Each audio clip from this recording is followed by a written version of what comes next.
Hello students, welcome to edu mantra. তোমরা যারা competitive পরীক্ষার জন্য প্রিপারেশন নিচ্ছ তারা সকলেই জানো যে কারেন্ট অ্যাফেয়ার্স অ্যান্ড স্ট্র্যাটেজিকে একটা খুবই গুরুত্বপূর্ণ টপিক, খুবই গুরুত্বপূর্ণ সাবজেক্ট, যেটা এত পড়ার মাঝখানে এই ভাস্ট সিলেবাস কভার করতে গিয়ে একটু হলেও সেটার পড়াটা একটু কম হয়ে যায় বা কোনটা কতটা পড়বো সেটা মুশকিলের জায়গায় দাঁড়িয়ে যায়। কিন্তু সকলেই জানো যে WBCS, rail, MTS, West Bengal police, KPS, ICDS, CGL এই সমস্ত পরীক্ষাতেই কারেন্ট অ্যাফেয়ার্স অ্যান্ড স্ট্র্যাটেজিকের পার্টটা কভার করা খুবই ইম্পর্ট্যান্ট এবং এখান থেকে যথেষ্ট পরিমাণে কিন্তু স্কোর করা যায়। যাই হোক, এই সমস্ত কথা মাথায় রেখেই আমি পল্লবী আজকে থেকে তোমাদের সঙ্গে শুরু করতে চলেছি স্ট্র্যাটেজিকে আর কারেন্ট অ্যাফেয়ার্স রিলেটেড ভিডিওস।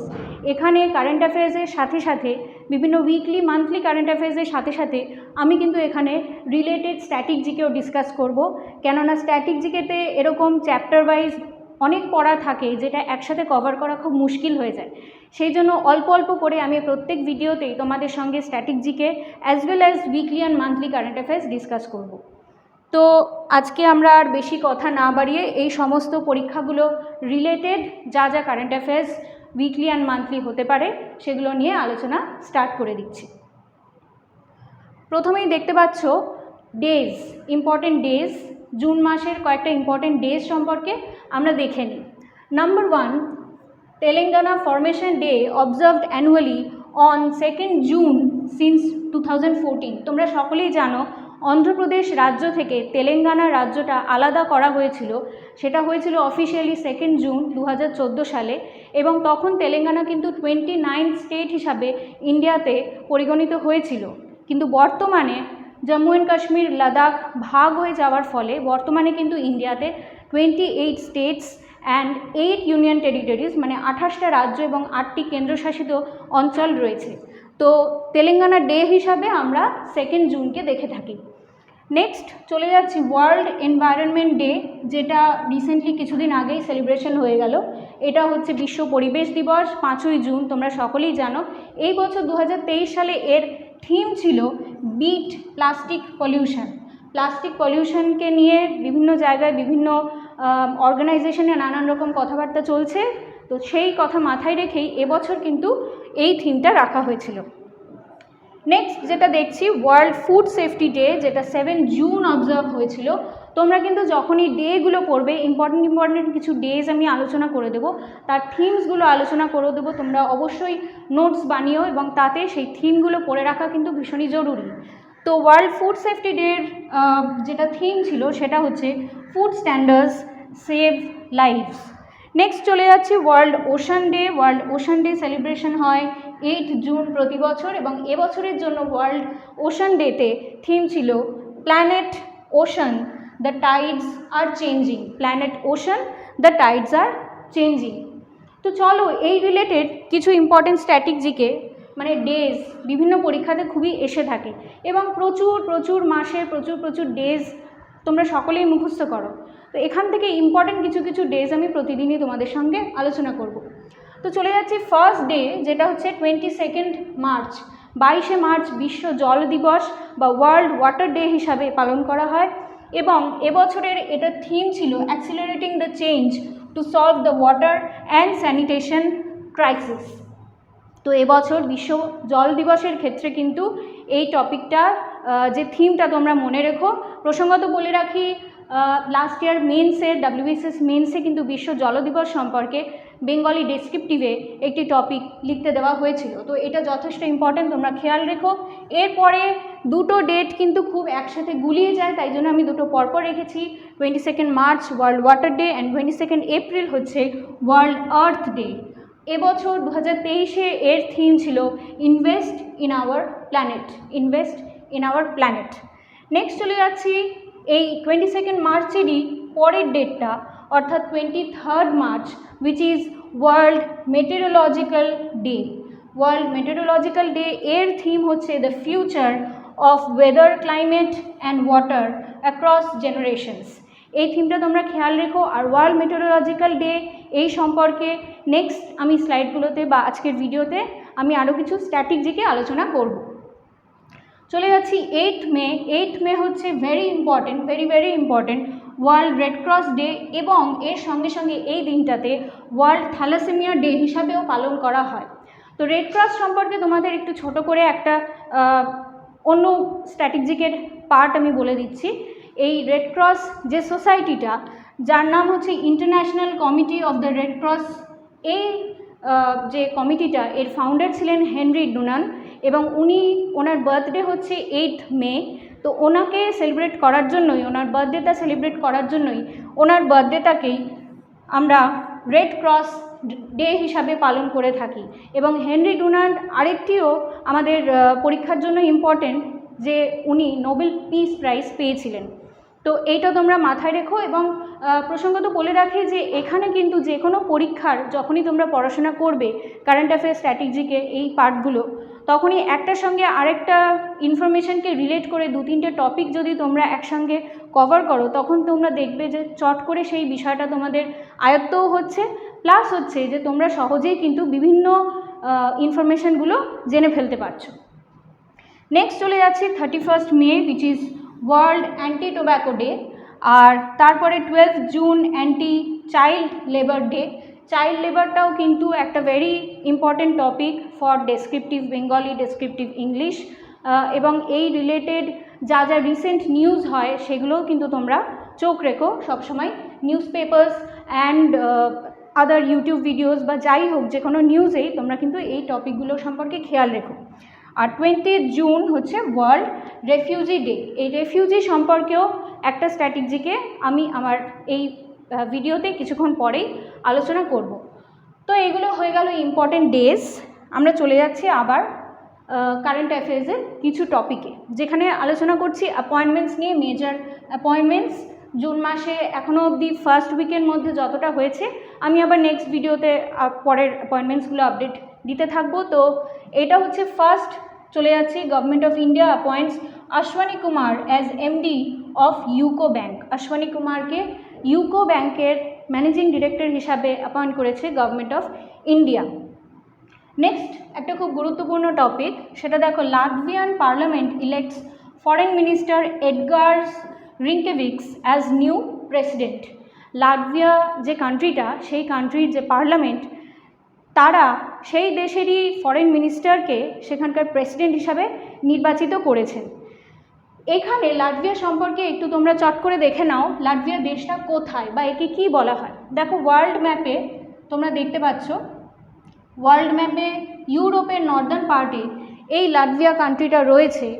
এবং এটাকে যদি বড় করে দেখি, এর আশেপাশে 3টে কান্ট্রি রয়েছে, একটা ইস্তোনিয়া, একটা লাটভিয়া এবং আরেকটা লিথুয়ানিয়া।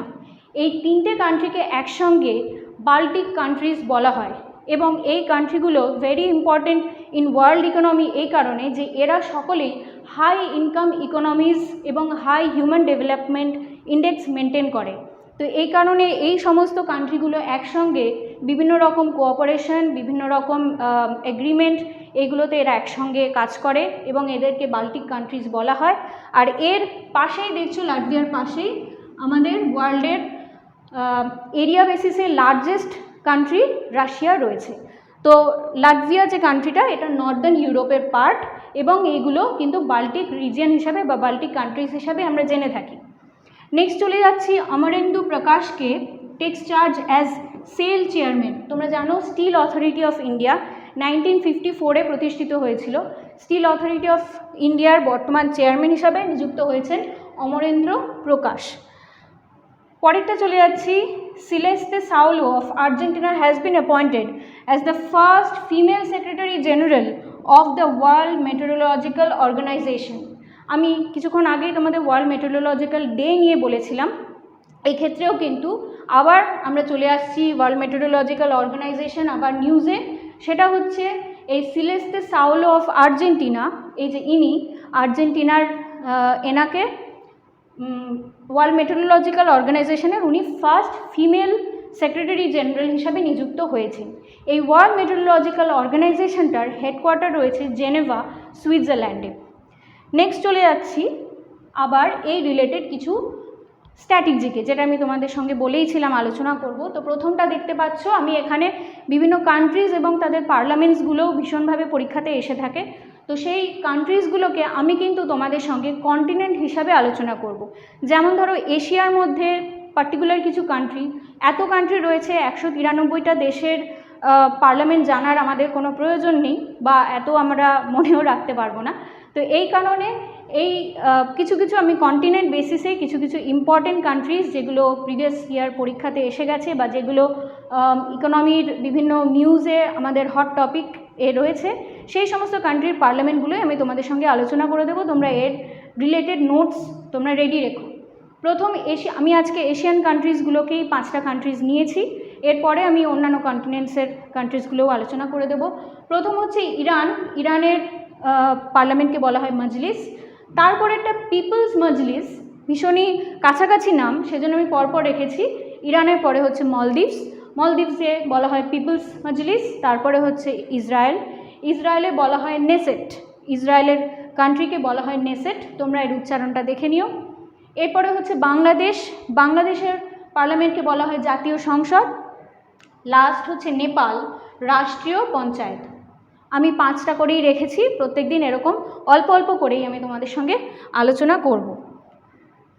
নেক্সট চলে যাচ্ছি আবার কিছু রিসেন্ট কারেন্ট অ্যাফেয়ার্সে, সামিটস অ্যান্ড কনফারেন্সেস, যেগুলোও কিন্তু ভীষণভাবে পরীক্ষাতে এসে থাকে। এটা মেন্সের জন্য হোক, প্রিলিমসের জন্য হোক, যে কোনো কিছুর ক্ষেত্রে ইম্পর্টেন্ট। তো তোমরা এগুলো দেখে নিও।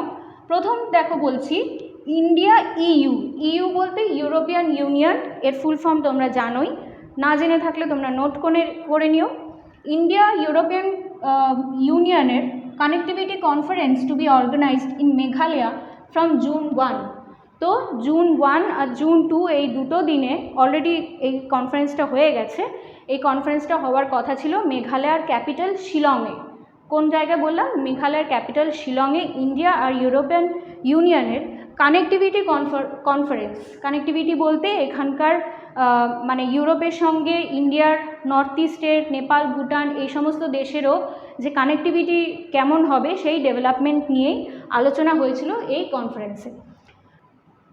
নেক্সট চলে যাচ্ছি ব্রিক্স দেশগুলো নিয়ে। তো তোমরা দেখতেই পাচ্ছ ব্রিক্স কিন্তু একটা important topic for current affairs. তোমরা জানো ব্রিক্স একটা বিভিন্ন কান্ট্রির 5টা দেশ মিলে একটা অর্গানাইজেশন তৈরি করেছিল। তার মধ্যে কী কী? B for Brazil, R for Russia, I for India, C for China and S for South Africa. তো BRICS foreign ministers meeting starts in Cape Town. Local currency trade likely on agenda. Local currency trade নিয়ে বিভিন্ন আলোচনার জন্য এই bricks দেশগুলো একসাথে একটি meeting এ বসেছিল। সেইটা কোথায় হয়েছিল? কেপ টাউনে। কোথায় হয়েছিল? কেপ টাউনে। তোমরা আমাকে কমেন্ট করে জানাবে এই কেপ টাউন দেশটা কোথায়, কেপ টাউন জায়গাটা কোথায়, তোমরা কমেন্ট করে জানাবে। নেক্সট চলে যাচ্ছি the international Union for Conservation of nature, very very important, IUCN। এটা কিন্তু এনভায়রনমেন্ট, যে তোমরা সাবজেক্ট পড়ো সায়েন্স অ্যান্ড টেকনোলজিতে এনভায়রনমেন্টের পার্ট রয়েছে, সেখানকার জন্যও প্লাস কারেন্ট অ্যাফেয়ার্সের জন্য ভেরি ইম্পর্টেন্ট এই International Union for Conservation of Nature, IUCN। IUCN একটি অর্গানাইজেশন যারা কিন্তু কি করে না, red data list and green data list, এরকম বেশ কিছু ওয়ার্ল্ডের থ্রেটেন্ড এন্ডেঞ্জার্ড স্পিসিস রয়েছে, বা যারা বিলুপ্তপ্রায় প্রাণী, বিলুপ্ত হয়ে গেছে প্রাণী, বা বিলুপ্ত হওয়ার পথে তারা ডেঞ্জার জোনে রয়েছে, এই সমস্ত প্রাণী, উদ্ভিদ, জোন, বিভিন্ন ন্যাশনাল পার্ক, এগুলো নিয়ে তারা কিন্তু একটা লিস্ট প্রকাশ করে, যেটা very important for world planning and etcetera. তো এই IUCN has chosen Abu Dhabi to host the prestigious World Conservation Congress in 2025। 2025-এ ওয়ার্ল্ড কনজারভেশন কংগ্রেস হবে। তার হোস্টিং প্লেস হিসাবে বা হোস্টিং কান্ট্রি হিসাবে আবু ধাবিকে চুজ করেছে। তাহলে এই আবু ধাবি আমরা একটা নাম পেলাম। এই আবু ধাবির কোন দেশের ক্যাপিটাল তোমরা জানো? হ্যাঁ, এটা ক্যাপিটাল হচ্ছে UAE, ইউনাইটেড আরব এমিরেটসের ক্যাপিটাল হচ্ছে আবু ধাবি। IUCN নিয়ে আরেকটা ছোট ইনফরমেশন তোমাদের দিয়ে রাখি, যে এই IUCN এর হেডকোয়ার্টার কোথায় আছে না, গ্ল্যান্ড, সুইজারল্যান্ড। সুইজারল্যান্ডের গ্ল্যান্ডে IUCN এর হেডকোয়ার্টার আছে। আর এই যে green data list, red data লিস্টের লোগো, যেগুলো তারা কিন্তু প্রকাশ করে থাকে, তারা very famous for these publications. Next চলে যাচ্ছি যে বিভিন্ন ইন্টারন্যাশনাল অর্গানাইজেশনস অ্যান্ড তাদের হেডকোয়ার্টার্স নিয়ে, যেটা আবার একটা গুরুত্বপূর্ণ টপিক ফর স্ট্যাটিক জিকে। তো এখানে আমরা দেখে নেব, আমি এই জায়গাটাকে ভাগ করব তোমাদের সঙ্গে যে পার্টিকুলার কিছু প্লেস দিয়ে, নির্দিষ্ট কিছু শহর আছে যেই শহরগুলোতে বিভিন্ন রকম এই ধরনের অর্গানাইজেশনসগুলো আছে বা তাদের হেডকোয়ার্টার হিসাবে সেগুলো প্রতিষ্ঠিত আছে। তো প্রত্যেকটা অর্গানাইজেশান একটা এই জায়গায় আর একটা সেই জায়গায়, এইভাবে তোমাদের পড়তে অসুবিধা হতে পারে। সেই জন্য আমি তোমাদের পার্টিকুলার প্লেসে কটা অর্গানাইজেশনের লিস্ট আছে সেইভাবে আমি এটাকে ভাগ করেছি, আশা করি তোমাদের সুবিধা হবে। তো আজকে আমরা জানবো জেনেভা, সুইজারল্যান্ডের জেনেভা। আমি একটু আগেই বলেছিলাম ওয়ার্ল্ড মেটেরোলজিক্যাল অর্গানাইজেশনের হেডকোয়ার্টার আছে। তো এই জেনেভাতে আর কি অর্গানাইজেশনের হেডকোয়ার্টার আছে সেইগুলো জানবো, অ্যান্ড তার সাথে সাথে তাদের ফুল ফর্মগুলো। তো প্রথম হচ্ছে গ্যাট বা ডাব্লিউটিও। গ্যাট স্ল্যাশ দিয়ে ডাব্লিউটিও দিয়েছি, অর্থাৎ GATT general agreement on tariffs and trade. এটা 1947-এ প্রতিষ্ঠা হয়েছিল। তারই নাম চেঞ্জ করে বর্তমানে রাখা হয়েছে 1995 সাল থেকে, 1995 থেকে এর নাম রাখা হয়েছে ওয়ার্ল্ড ট্রেড অর্গানাইজেশন বা ডাব্লিউটিও। নেক্সট আছে UNHCR, United Nations High Commission for Refugees. আমি ডেজ পড়ানোর ক্ষেত্রে একটু আগে তোমাদের বললাম যে রেফিউজি ডের একটা ইম্পর্টেন্ট স্ট্র্যাটেজিকে তোমাদের একটু পরে আলোচনা করব, দ্যাট ইজ UNHCR। রেফিউজি হিসাবে ইউনাইটেড নেশনসের যে ডিপার্টমেন্ট বা যে অর্গানাইজেশনটা রয়েছে তার নাম হচ্ছে United Nations High Commission for refugees. এরও হেডকোয়ার্টার রয়েছে জেনেভাতে। নেক্সট হচ্ছে আংটাড, UNCTAD। এর ফুল ফর্ম হচ্ছে United Nations conference on trade and development. United Nations conference on trade and development. আংটাডের headquarter রয়েছে জেনেভাতে। UNRISDর হেডকোয়ার্টার রয়েছে United Nations research institute for social development. নামগুলোর মধ্যে এরা কী ধরনের কাজ করে আমরা কিন্তু আইডিয়া পেয়ে যাই। সুতরাং এই সমস্ত শর্ট ফর্মগুলোর ফুল ফর্ম তোমরা অবশ্যই মনে রেখো। UNRISD হলো। নেক্সট হচ্ছে হু। সকলেই জানো কোভিড পরিস্থিতির পর থেকে এই নাম আমাদের সকলের ঘরে ঘরে, সকলের মুখে মুখে পরিচিত হয়ে গেছে। তাছাড়া তোমরা সকলেই জানো হু হচ্ছে ওয়ার্ল্ড হেলথ অর্গানাইজেশন। নেক্সট হচ্ছে ILO, International Labour Organization. Next হচ্ছে WIPO, World Intellectual Property Organization. এবং তারপরেরটি হচ্ছে WMO, তোমাদের সঙ্গে একটু আগেই বলেছি ওয়ার্ল্ড মেটেরোলজিক্যাল অর্গানাইজেশন।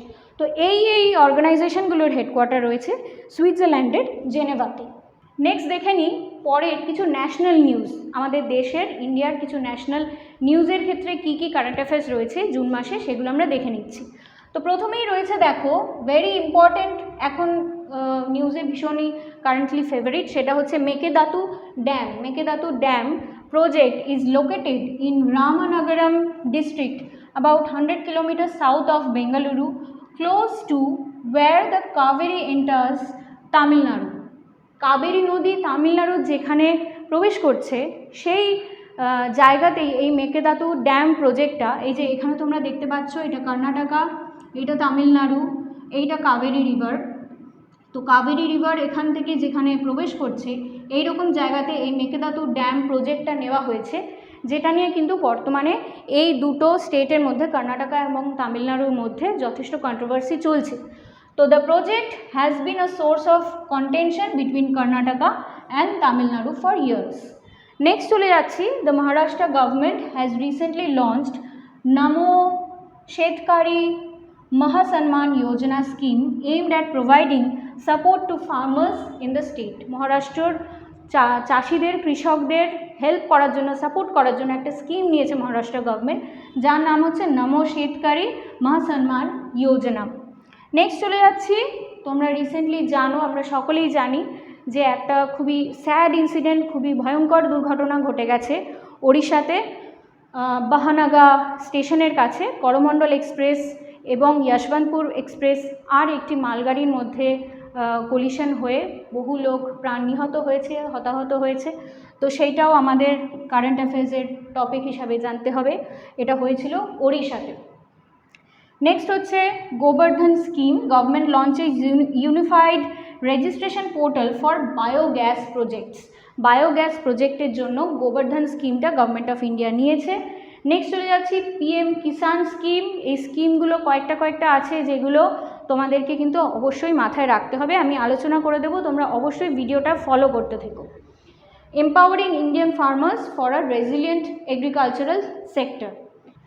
নেক্সট যে স্কিমটার কথা বলবো সেটা হচ্ছে পিএম আমাদের প্রধানমন্ত্রী Narendra Modi launches Amrit Dharohar and Mishti schemes for wetland and mangrove conservation on world environment day. World environment ডেতে কিন্তু পিএম মোদী একটি স্কিম লঞ্চ করেছে যার নাম হচ্ছে মিষ্টি। এটা কিন্তু বাঙালির মিষ্টি নয়, এর ফুল ফর্মটা তোমরা জেনে নাও, mangrove initiative for shoreline and tangible incomes. Mangrove initiative for shoreline habitats and tangible incomes। তো এই রিলেটেড আবার কিছু স্ট্র্যাটেজিকে আমরা আলোচনা করে নিই, ভীষণভাবেই এসে থাকে যেটা বিভিন্ন নদী এবং কোন নদীতে কী কী ড্যামস রয়েছে, এটা জিওগ্রাফির ক্ষেত্রেও ইম্পর্টেন্ট, এনভায়রনমেন্টের ক্ষেত্রেও ইম্পর্টেন্ট, প্লাস স্ট্র্যাটেজিকের পার্ট তো বটেই। তো এগুলো তোমরা দেখে নিতে পারো। আমি এখানে আবারও তোমাদের সুবিধার্থে স্পেসিফিক নদীতে কটা কটা ড্যাম রয়েছে, কোনগুলো ইম্পর্টেন্ট, আমি রিভার বেসিসে আলোচনা করব, আমি ড্যাম বেসিসে আলোচনা করব না, তো সেটা তোমরা দেখে নাও। প্রথমেই বলছি ভাগীরথী রিভার, এখানে সবথেকে ইম্পর্টেন্ট যে ড্যামটা রয়েছে সেটা হচ্ছে তেহরি ড্যাম। তেহরি ড্যাম কিন্তু ইন্ডিয়ার হাইয়েস্ট ড্যাম, এই যে দেখতে পাচ্ছ ছবিটা, তেহরি ড্যাম কিন্তু ইন্ডিয়ার হাইয়েস্ট ড্যাম, যেটা উত্তরাখণ্ড ডিস্ট্রিক্টে রয়েছে। আর ভাগীরথী রিভারের সোর্স হিসাবে তোমরা কিন্তু জানো যে গঙ্গোত্রী হিমবাহের গোমুখ গুহা থেকে কিন্তু ভাগীরথী নদীর উৎপত্তি। নেক্সট চলে যাচ্ছি সাতলেজ রিভারে দুটো ড্যাম ভেরি ইম্পর্টেন্ট, একটা হচ্ছে ভাকরা ড্যাম, একটা নাথপা ঝাকরি ড্যাম। ভাকরা ড্যামটা কোন কোন স্টেটের মধ্যে দিয়ে গিয়েছে বা কোন কোন স্টেট এর থেকে উপকৃত হয় দেখে নাও, এটা হচ্ছে পাঞ্জাব, হরিয়ানা আর রাজস্থান। আর এর আরেকটা ইম্পর্টেন্সও আছে, সেটা কি, যে এটা হচ্ছে হাইয়েস্ট গ্র্যাভিটি ড্যাম। হ্যাঁ, ভাকরা ড্যাম হচ্ছে হাইয়েস্ট গ্র্যাভিটি ড্যাম। এরপরে চলে যাচ্ছে নাথপা ঝাকরি ড্যাম, এইটা কিন্তু সাতলেজ রিভারের উপর হিমাচল প্রদেশে। এই সমস্ত যেগুলোই আলোচনা করলাম কোনো না কোনো পরীক্ষাতে প্রিভিয়াস ইয়ারে আসা ইম্পর্টেন্ট কিছু কোয়েশ্চেন থেকে আলোচনা করছি। নেক্সট চলে যাচ্ছে বিয়াস রিভার। আচ্ছা, এখানে তোমাদের বলে দিই, বিয়াস রিভার আর তারপরে এই যে রাভি রিভার, দুটোরই সোর্স কিন্তু রোটাং পাস, দুটোরই সোর্স হিমাচল প্রদেশের রোটাং পাস থেকে। তো বিয়াস রিভারে পং ড্যাম বা পন্ড ড্যাম রয়েছে, এটা রয়েছে পাঞ্জাব, হরিয়ানা, রাজস্থান, এবং এখানে একটি ইম্পর্টেন্ট রিজার্ভার রয়েছে যেটাও কিন্তু পরীক্ষায় ভীষণভাবে আসে, সেটা হচ্ছে মহারানা প্রতাপ সাগর রিজার্ভার। এটা বিয়াসের এই পং ড্যামের সঙ্গে রিলেটেড। আর লাস্ট চলে যাচ্ছে রাভি রিভারে দুটো ইম্পর্টেন্ট ড্যাম দেখা যায়, সেটা হচ্ছে রঞ্জিত সাগর ড্যাম, এর আরেকটা নাম কিন্তু থেন ড্যাম, এটাও কিন্তু very important for exam, previous ইয়ারে আসাই কোয়েশ্চেন। রঞ্জিত সাগর ড্যামকে থেন ড্যাম বলা হয়, যেটা এই যে দেখতে পাচ্ছ তোমরা জম্মু অ্যান্ড কাশ্মীর আর পাঞ্জাবের বর্ডার এরিয়াতে এই থেন ড্যামটা বা রঞ্জিত সাগর ড্যামটা রয়েছে। এছাড়া আরেকটা ড্যাম ভেরি ইম্পর্টেন্ট রাভি রিভারে, সেটা হচ্ছে চামেরা ড্যাম, এটা হিমাচল প্রদেশে রয়েছে। তো আজকে এই পর্যন্তই আলোচনা করব, তোমরা ভিডিওটা দেখো, অবশ্যই আমাদের চ্যানেলটাকে লাইক অ্যান্ড সাবস্ক্রাইব করে নাও। আর আমার এই ভিডিও সিরিজ কিন্তু রেগুলার আসতে থাকবে, তোমরা দেখো। এই রিলেটেড যদি কোনো তোমাদের কোয়ারিজ থাকে তোমরা কমেন্ট করে জানাও। নেক্সট ভিডিওতে দেখা হচ্ছে।